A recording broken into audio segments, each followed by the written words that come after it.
In this fourth and final of the 4 videos on the coming of the American Revolution, we'll look at the period from just after the Boston Tea Party in early 1774 until the fighting began with the Battle of Lexington and Concord in late 1775 and early 1776, which is generally considered the start of the American Revolution. And then there's a separate set of videos on the American Revolution itself. Anyway, the Boston Tea Party really ticked off the British, as you could imagine, and Lord North in Parliament responded with some very strict legislation they called the Coercive Acts of 1774, but they were known to the Americans as the Intolerable Acts. First of these Intolerable Acts closed the port of Boston as of June 1st, 1774, until the Bostonians paid for all the tea. And that would, of course, destroy the Boston economy, and so the Bostonians were having none of it. The second of the coercive or intolerable acts made the Legislative Assembly in Massachusetts appointed, not elected. And also, no other colonial legislature could meet without that colony's governor's approval. Third, any British official accused of a crime would be tried in a British court, not a colonial court. Obviously, the British anticipated perhaps more Boston massacres. As Lord North appointed the General Thomas Gage, the new governor of Massachusetts, the fourth of the Intolerable Act said the military had much greater leeway in forcing the colonists to house and feed British soldiers. And of course, once again, housing and feeding of British soldiers was expensive, and it was insulting, and the colonists couldn't stand it. At the same time as the 4 Intolerable Acts, Parliament passed the Quebec Act of 1774, and what it did was reaffirm the self-rule of French Quebec in Canada, and that was kind of an obvious affront to the Protestant New Englanders now denied the same rights. It also gave the Canadians more claims to disputed territories along the border with Canada, and to the American colonists, the king was favoring the Canadians and unfairly punishing them, so it really angered them. With all the colonists shocked by the way Parliament had treated Massachusetts, 12 of the 13 colonies agreed to send representatives to Philadelphia for a continental-wide Congress, and it was later dubbed the First Continental Congress, and it would meet in September 1774. On September 5th, 1774, 55 total delegates came to Philadelphia's Carpenter Hall downtown. They came from every state but Georgia. The selection process was extra legal because the governors had often prohibited the colonists from convening this assembly, and of course the colonists ignored it. A number of great colonial leaders attended. From Massachusetts, there were the distant cousins Samuel and John Adams, who had already played such a big role. From Virginia, there was Richard Henry Lee, who would later go on to military fame in the Revolution and was of the family of Robert E. Lee. There's Patrick Henry, the firebrand, and the Virginian George Washington, who obviously plays a much growing role later on. From New York, there's a talented lawyer, John Jay. Most of these men had never met before. The First Continental Congress worked out a compromise between its radical and conservative members, a compromise brokered by John Adams. It passed Adams' Declaration of Rights and Grievances. Now, in this declaration, they were respectful. They addressed it to, quote, His Most Gracious Sovereign, unquote, and they said they were content to follow his bona fide acts of Parliament that related to the regulation of external commerce. But they made it clear that they would continue to resist direct taxes. The British had always said that the Parliament had the right to tax all British citizens, including colonists. They just never had. They'd always just relied on mercantilistic control of trade, the Navigation Acts. But after the French and Indian War, they had started direct taxation, and they say they're just reasserting a right they always had. But the colonists had, they weren't used to these direct taxes from Parliament, and they said Parliament didn't have that right.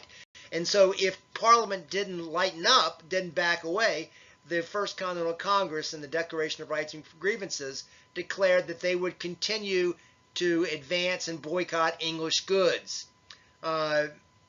They called finally for a repeal of all the pro-1763 legislation, or they threatened a much broader boycott.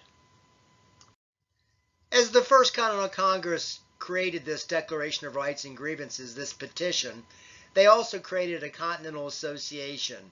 What they were doing was providing for colonies to elect committees to observe and enforce any boycott. So they're getting the machinery organized to enforce a boycott that might result. In time, these Continental Association committees in each colony began to do much more than work on non-importation logistics. They began to encourage patriotic ways of dress and behavior, and they sought to encourage a spirit of patriotism. They began to forbade such things as gambling and cockfighting and so forth as unpatriotic.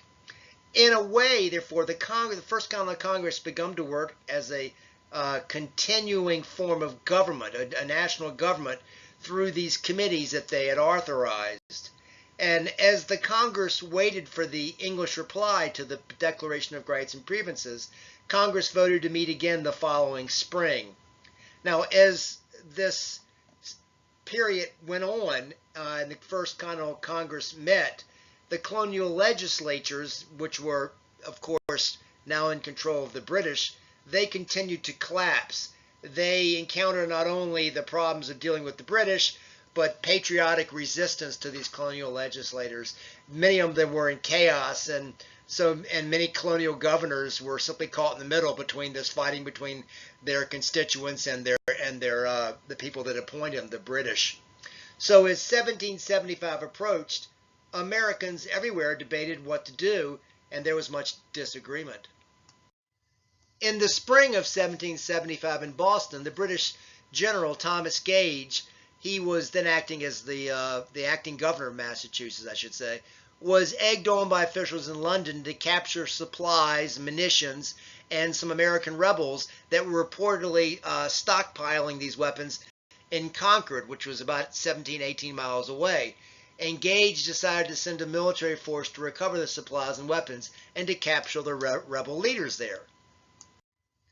Part of the reason that Gage wanted to send out a force to Concord was because reports are coming back that the colonists in these nearby towns around Boston had begun to muster militia dubbed Minutemen. And they were Minutemen because they could meet in a minute if the need be. They were drilling on some of the village greens in nearby communities, and Gage was worried that they were planning to attack an attack on Boston. So he thought he would send out his troops and disarm them before they had a chance to attack. Aware that the British might act, the colonists had actually arranged a system of messengers to warn them. A colonist climbed into the steeple of the Old North Church in Boston and was to give various lights, to light several lights, to tell the people they could see from a distance if the British had begun to mobilize. Famously, if they put up one light, the British would be coming by land, or two, they'd be coming up the river. So it was one by land, two by sea. As the British began to board boats, two lights went up in the Old North Church, and they could be seen across the bay. There, two riders, Paul Revere, who was a silversmith, and William Dawes, rode through the night up the Charles River to warn that the British are coming, the British are coming. And at about 4:30 a.m., about 70 sleepy Minutemen had assembled on a village green at Lexington, 5 miles east of Concord. When the British troops arrived, their commander yelled for the Minutemen to lay down their arms. Some began to do so, but suddenly somebody fired. History doesn't really know why. For 2 minutes, each side volleyed back and forth. 8 Americans died and 10 were wounded. 1 British soldier was slightly wounded. Having dispersed the Americans, the soldiers then marched from Lexington to Concord, where they encountered more Minutemen.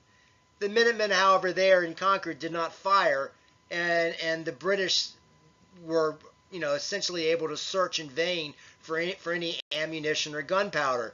Most likely, these Minutemen in Concord had already moved them, and the leaders had escaped. There was a short volley of fire before the British began to march back to Boston. 2 Minutemen had died, and 3 British soldiers died in that short volley. It was a long march back, however, and news had spread as dawn had come, and increasing numbers of Minutemen showed up. They were disorganized, but they would snipe at the marchers on the narrow road as the British soldiers went back to Boston. They'd hide behind trees and walls. And by the end of the day, when they arrived in Boston, 273 British soldiers had been killed or wounded. Americans had about 95 killed and wounded. And this battle in Lexington and Concord is often considered the beginning of the American Revolution. This concludes the 4th and final video on the period up until 1775, and the story continues with the series of videos on the American Revolution itself.